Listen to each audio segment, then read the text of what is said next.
Hello friends, இந்த உலகத்திலேயே மிகவும் நல்ல சினிமாவுக்கு கொடுக்கக்கூடிய அவார்டு என்னன்னு எல்லாருக்குமே தெரியும். Oscar award. அதே போல மிகவும் மோசமான சினிமாவுக்கு கொடுக்கக்கூடிய அவார்டு என்னன்னு உங்களுக்கு தெரியுமா? அதோட பெயர் தான் கோல்டன் ராஸ்பெரி அவார்டு. பொதுவா இந்த அவார்டு வாங்குறதுக்கு யாருமே போக மாட்டாங்க. ஏன்னா இந்த அவார்டு வாங்குறது கேவலம் என்ற சிந்தனைனால தான். 2010ஆம் ஆண்டில் ஒரு குழப்பம் ஏற்படுது. மிகவும் நல்ல சினிமா மற்றும் மிகவும் மோசமான சினிமாவிற்கான நடிகை அவார்டு யாருக்கு கிடைக்குதுன்னா சாண்ட்ரா புல்லக் என்ற நடிகைக்கு தான் கிடைக்குது. இவங்க ஆஸ்கார் அவார்டு வாங்கி எப்படி போனாங்களோ அதே சந்தோஷத்தோட தான் கோல்டன் ராஸ்பெரி அவார்டையும் வாங்க போயிருக்காங்க.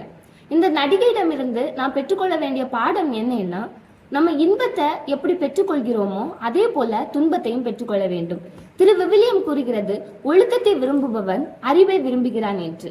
எனவே இந்த தவ காலத்தில் இன்பத்தை பெற்றுக்கொள்வது போல துன்பத்தையும் பெற்று வாழ முயற்சி எடுப்போம்.